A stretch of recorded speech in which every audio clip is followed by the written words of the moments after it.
श्रद्धावान भक्तगणांनो, छत्रपती शिवाजी पेठ जत येथील अत्यंत जागृत व नवसाला पावणाऱ्या श्री मायाक्का देवी व श्री भाग्यवंती मातोश्रींच्या मंदिराचा जीर्णोद्धार सुरू आहे। या पवित्र कार्यात भक्तिभावानं सहभागी व्हा। तुमची छोटीशी देणगी ही देवीच्या कार्याला मोठं बळ देईल। संपर्क बसवराज महाराज अलगूर, फोन पे, गुगल पे 97 67 27 22 77।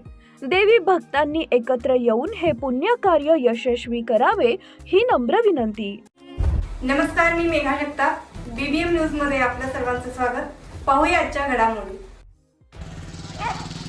पिसाळलेल्या कुत्र्याचा जत शहरात धुमाकूळ, नगरसेवकासह 9 जण जखमी, नागरिकांमध्ये भीती। आपण पाहत आहात बीबीएम न्यूज नेटवर्क। जत शहरातून एक धक्कादायक आणि गंभीर बातमी समोर आली आहे।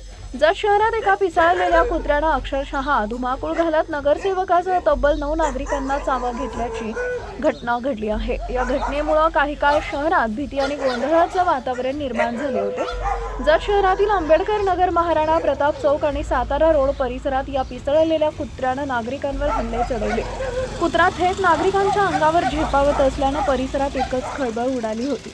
या घटनेत एकूण 9 जण जखमी झाले असून सर्व जखमींवर जत ग्रामीण रुग्णालयात उपचार सुरू आहेत। काही जणांच्या जखमा खोलवर असल्याची माहिती समोर येते आहे। या घटनेत जखमी झालेल्यांमध्ये दिनेश सुभाष मानवर, श्रद्धा मदनराव माने, शारदा आवटी, रमेश साबळे, फारुक मुल्ला, सुखदेव हिप्परकर, प्रतीक वळसंग, नगरसेवक भूपेंद्र कांबळे आणि मुनेवार शेख यांचा समावेश आहे। काही जखमींवर प्राथमिक उपचार करून त्यांना घरी सोडण्यात आले, तर काही रुग्णांवर अद्याप उपचार सुरू आहेत। घटना समजताच नागरिकांनी पिसाळलेल्या कुत्र्याचा पाठलाग केला, तर काहींनी आरडाओरडा करत इतर नागरिकांना सावध केले। मात्र या कुत्र्याचा तत्काळ बंदोबस्त होऊ शकला नाही।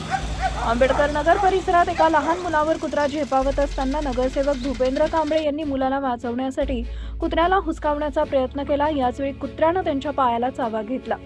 शहरात मोकाट व पिसाळलेल्या कुत्र्यांचा बंदोबस्त कधी होणार? नागरिकांच्या सुरक्षेची जबाबदारी कोणाची? असे थेट सवाल उपस्थित करण्यात येत आहेत।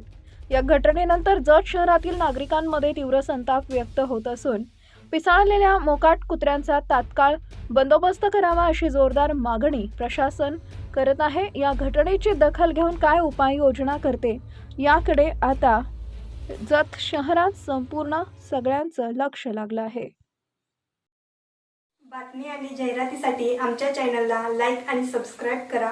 धन्यवाद।